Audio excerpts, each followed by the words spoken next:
Hello to my Padawans, I'm your Jedi Master today, and I'd like to welcome you guys to comparison between all of the versions of Star Wars Knights of the Old Republic.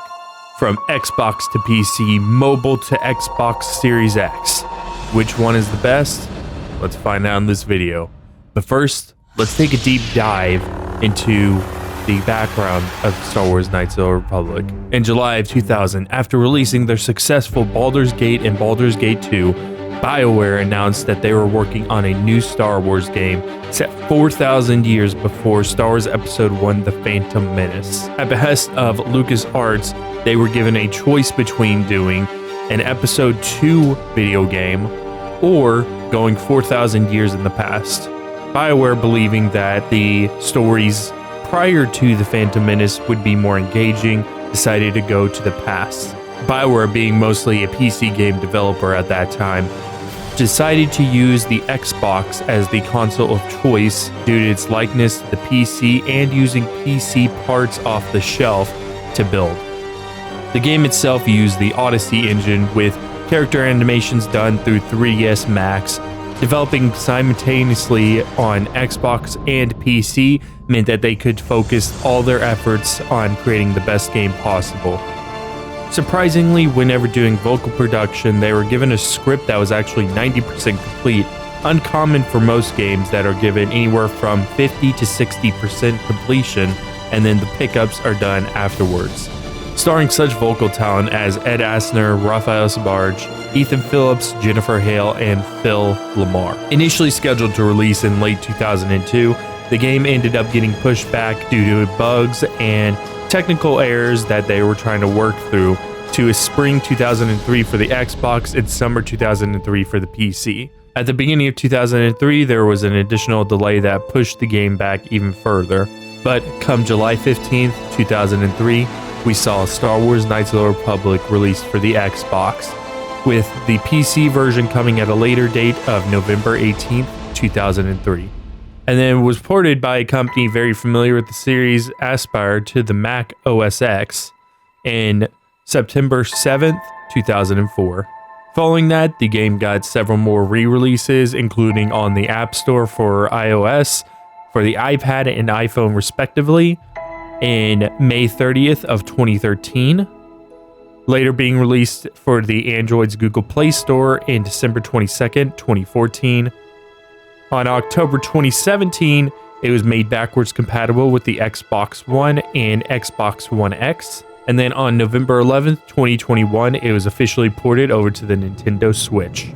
In September 2021, after several rumors and whispers behind doors that a remake for Star Wars Knights of the Old Republic was being made, they officially announced Star Wars Knights of the Old Republic, the remake, for the PlayStation 5 and PC, with a later release date for the Xbox Series X. Being developed solely by Aspyr, who had made a name for themselves by porting other Star Wars games to the modern generation of consoles. In July 15th of 2003, the Xbox version of Knights of the Old Republic sold out within 4 days, amounting to 250,000 units, even more so than Halo Combat Evolved. With the PC launch in November 2003, it became the third best-selling computer title during its debut week. As of 2007, Knights of the Republic has moved 3.2 million units. Upon its release, Knights of the Republic received universal acclaim, with many people calling it one of the best games ever made. And as its legacy has continued to grow, many people not just consider it the best Star Wars game ever made, but consider it among the top 10 best video games ever made. Receiving several awards such as Best Original Music and Best Writing. And in 2004 at the Game Developers Choice Awards, your quirky droid companion HK-47, a assassin droid obsessed with killing meat bags for Revan, won the category of Original Game Character of the Year. So with that out of the way, let's go ahead and break down each different version. Now let's talk really quick about each version of the game. There's the original Xbox release that came out on July 15th of 2003. This is what most people first experienced whenever they played Knights of the Old Republic. The PC version of the game, released in November of 2003, allows natively for up to 1600 by 1200 resolution with a unlocked frame rate, meaning you can get as high as the refresh rate of your monitor will go. In 2007, it got a backwards compatibility patch in order to work on the Xbox 360. The mobile versions are a lot like the PC version, however they do natively support 16:9 aspect ratios. The Xbox One and Xbox One X version released in October of 2017 through backwards compatibility. The Xbox Series S and Xbox Series X released alongside the console's launches due to their backwards compatibility at launch. And the Switch version released in 2021. In the docked mode, it does 1080p with a target of 60 frames per second. In the handheld mode, it does a 1080p downscaled to 720p, aiming for a frame rate of 30 frames per second. Okay guys, let's take a deep dive into each version. First, we're going to look at the Xbox version.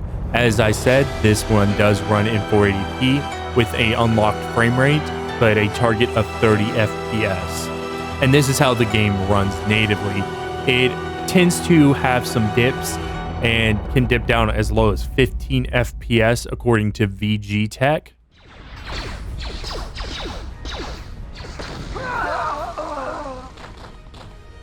However, I did not notice any kind of input lag or anything like that introduced by the frame rate dropping. Additionally, it runs pretty well after you get off of the Indar Spire. I did not notice any more dips after the Indar Spire. The Indar Spire seems to be the most intensive part of the game for it. A few things to note: it does look like the anisotropic filtering is rather low at a 2x or even trilinear anisotropic filtering, meaning that textures at an angle look very blurry and very out of focus. Overall, this version of the game, while it looks very poor, it does feel very good to play, and the frame rate issues don't really hamper it all that much. It does look like there's no kind of anti-aliasing being applied here, unfortunately, so there are going to be significant jaggies on any kind of straight lines. However, if you are wanting to play the game, this is a very good option if you have an old CRT and you really want to get that classic feel. Now moving over to the Xbox 360 version. This version actually runs in 720p with a target of 30 FPS, and it is really rough. It does not run very well at all. It dips down regularly into 10 FPS, occasionally going into single digits. And the frame timing on it means that there's significant input lag, sometimes as much as 100 milliseconds. It does not feel very good to play, and it is constantly and forever not running very well.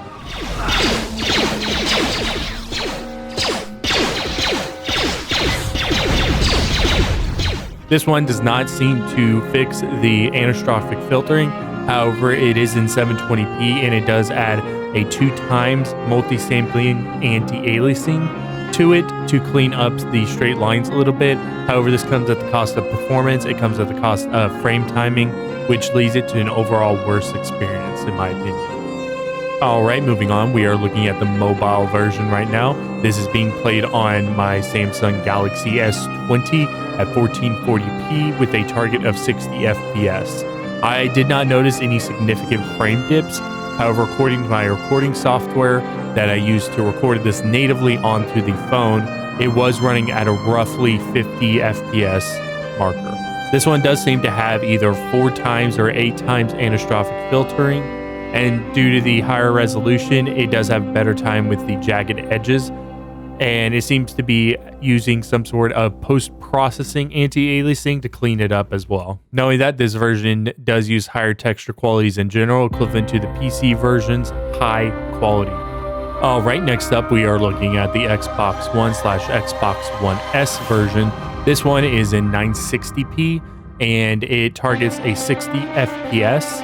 It looks really good. It does not play the best though. According to VG Tech, it runs at roughly 40 to 50 FPS in the best areas and around 30 FPS in most areas.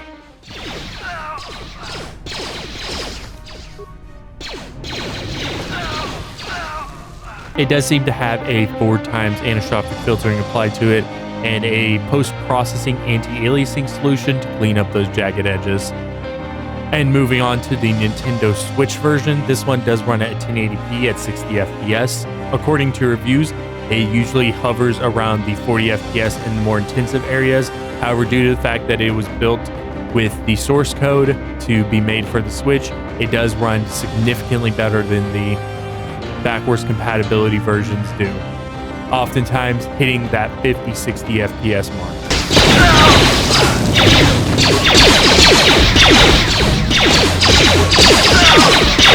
Now, one notable thing is that if you are playing this in handheld mode, it does run a lot worse. I did notice that there were significant dips if there were explosions on screen, a lot happening, a lot of alpha effects going on. So there is that is happening. And if you are playing in a handheld mode, you are going to see drops maybe into the 20s and 15s, but it is usually only whenever there's a lot happening on screen. This version also seems to be using a 4 times anisotropic filtering with some sort of post-processing anti-aliasing solution. Now we are looking at the Xbox One X version and the Xbox Series X side by side. These are basically the same. They're both running in 1920p. The most major difference is that the Xbox One X version does occasionally drop down into the mid to low 40s, while the Xbox Series X version maintains a locked 60 FPS with maybe a drop down into 58 region if there's too much happening on the screen.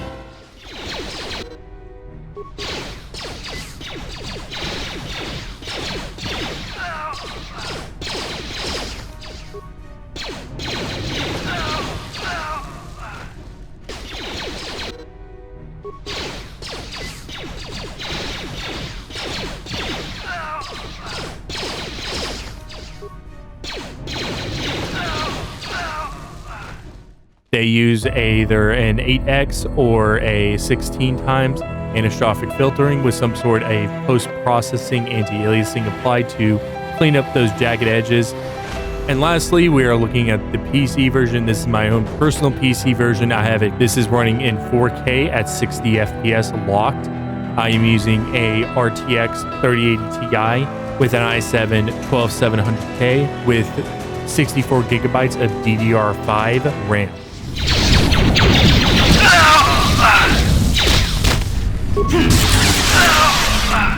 This one does allow for a 16 times anisotropic filtering, soft shadows, and a 8 times multi-sampling anti-aliasing solution. So now I'm going to give my personal thoughts and opinions on each version before giving you guys the final verdict. The original Xbox version does not look that great on a modern TV. However, I think that if you had an old CRT, it would look very nice on it. The 480p nature does kind of hinder it, of course, and it does not have any kind of anti-aliasing solution to clean up the jagged edges, so it ends up looking a lot more pixelated than you would expect for a Xbox game too. That being said, it does play extremely well. There's no significant input lag. While the game itself does not run the best, this input lag that it introduces would have been right at home on a CRT TV back in 2003. The Xbox 360 version is embarrassing and a disappointment. The 720p and 2 times multi-sampling anti-aliasing does help clean up the image a lot. However, the frame rate is abysmal. It runs worse than the original Xbox version with much better hardware. Not only that, the input lag that is introduced due to the shaky frame rate is worse than the original Xbox version and came out during the time that HD flat panels were starting to become a thing. So it's very noticeable whenever it is not responding. It can sometimes take as much as a second between input and action on screen. The mobile version is a unique beast. On the one hand, it can be very hard to control. I would recommend that if you are going to play the mobile version, you connect it to an external display of some sort, and then you connect a wireless controller to your phone, if that is what you are wanting to do. That being said, it does run very well on my Samsung Galaxy S20 Plus and is perfectly playable. And if you are sitting somewhere waiting for something, it is a good option if you just want to take out your phone and play a little bit Knights of the Old Republic. I think the touch controls do work semi-effectively if you're just, looking to play a little bit here and there whenever you're waiting on something. The Xbox One and Xbox One S version, as well as by extension the Xbox Series S version, are also somewhat disappointing, mostly with the Xbox Series S. The Xbox One and Xbox One S do run pretty capably at 960p. They run pretty well for what they are. I do think that they could have pushed the anisotropic filtering a little bit more. It does feel like it was maybe being held back a little bit. I think that an 8-time solution would have been a lot better and made the game clean up a lot more. However, with the post-processing anti-aliasing, I think that if you have a 1080p display, these are a good option. Now for the Nintendo Switch version, I was thoroughly impressed by this version. The cleaned up textures, the anti-aliasing, the 1080p at 60 FPS is all very impressive. I do wish they went for a higher anisotropic filtering as well, maybe an 8 times or 16 times, and targeted 30 FPS but left the frame rate unlocked. I think that it would have maybe ran a little bit better. I think it maybe look a little bit better, especially whenever the Switch 2 eventually comes out. I think that it would have been good to see the 4 or 8 times or 16 times anisotropic filtering, and the Switch 2 would have been able to do that at 1080p with a target of 60 FPS, while the original Switch would be able to do that at 1080p at a target of 30 FPS. I also do think it is the best mobile version of the game. Of course, you have the phone version, which is the mobile version. But if you do happen to have your Switch on you and you are having to wait somewhere, I would highly recommend playing the Switch version because it has better controls, better everything. So if you do happen to have your Switch on you whenever you're waiting in, a waiting room for a doctor, or you're having to wait before a concert, something like that, and you just want to play a little bit Knights of the Old Republic, I would highly recommend the handheld mode of the Switch. The Xbox One X and Xbox Series X versions, these are very nice looking. However, I do still feel a little bit disappointed by them because they're still in this 4:3 aspect ratio, and I think that if somebody like Aspire were to go through and actually remaster these for the Xbox One, for the Xbox Series consoles, they would come out a lot better. They'd have the native 16:9 resolution. I do think that this is one aspect where they come out short. I also think that the Xbox One X version is somewhat disappointing in its frame rate, dropping down into the mid 40s, while the Series X does a really good job at staying at that solid 60 FPS mark. It looks really good with that 8 or 16 times anisotropic filtering, post-processing anti-aliasing solution, and it looks pretty solid. And lastly, the PC version. I mean, this is the king. It has the wide aspect ratio resolutions available to it. It has 4K available to it. You can mod it to where it looks like a 7th generation console game. Do I need to even say more? It is absolutely amazing. So, of course, the PC version is going to be the overall winner. But what is the best one besides the PC version? Obviously, the PC version is going to be king. It's going to get modded. It has a huge modding community behind it. And high resolutions now because, wow. But besides the PC version, which one reigns supreme? And I'm going to have to give it to the Nintendo Switch version. Aspire should be very proud of this. The touched up textures, yes, the anisotropic filtering, I do feel that they could have gone a little bit further. Because anisotropic filtering is not that intensive on the GPU.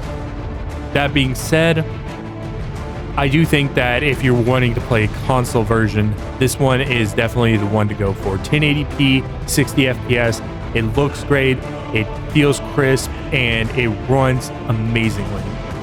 If you're really die-hard for a resolution, I would recommend the Xbox Series X version.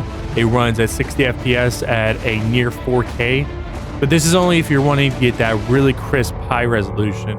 Overall, the Switch version is the best. You can play it in undocked and, play it handheld, walk around your house, go to the doctor's office waiting room, and then once you get home, you can plug that right into your dock and start playing some more with your Pro Controller. Now, the Xbox 360 version. Oh god. Halo and Halo 2 both got released on the Xbox 360 via backwards compatibility patch, and they run amazingly. This game runs like absolute crap. Wow, is it bad? The input lag is abysmal at 100 milliseconds. That is ungodly. Why? The frame rate is worse than the original Xbox? Are you kidding me? Yeah, it has a nice resolution at 720p with 2x multi-sampling and de-aliasing, but no touch to the anisotropic filtering at all. No touch to the textures at all. I mean, what happened? Why does this run so bad? Is what I want to know. I can't even find a redeeming factor other than it's, still Knights of the Republic, but it's really the worst way to play the game. Like, full stop. Compared to the other versions, this one is just trash. It runs badly. It has awful input lag. And for a game this slow, input lag should not matter, but due to the fact that it's so high, it can actually affect your gameplay. Yeah, Knights of the Republic, input lag is affecting the gameplay. That's pretty bad. I can't even believe that they could even pass this off.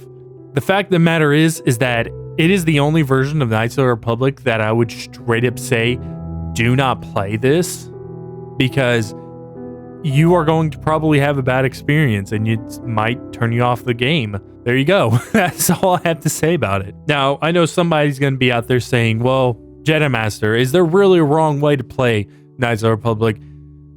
And for the most part, I would say no. Even the mobile version, it's good for something. But the Xbox 360 version, I'm going to actually say yes. That is the worst way. That is the wrong way to play the game. It seems wholly useless because if you already have the Xbox disc, you probably have an Xbox, and that would be a much better experience overall. Despite the fact that, it's gone down over time, it's still wholly playable in 2022. There is a wrong way to play, and that is the Xbox 360 version. Screw the Xbox 360 version. If you guys are wanting to play this game, I would wholly recommend the PC version or the Switch version overall. All that being said, guys, I hope you guys enjoyed this. I know it's a little bit more technical than I usually go into, but hopefully you enjoyed this. If you did, please leave a big like. It does help out a lot. Let me know down in the comments if you want to see any other game comparisons. You want to see Knights of the Republic 2 or Jedi Knight Jedi Academy, which did get a remaster, or Jedi Knight 2 Jedi Outcast, which also got a remaster. Let me know down in the comment section below. And be sure to tell friend Dave about my Stars channel, because it's pretty awesome. And may the Force be with you. Always.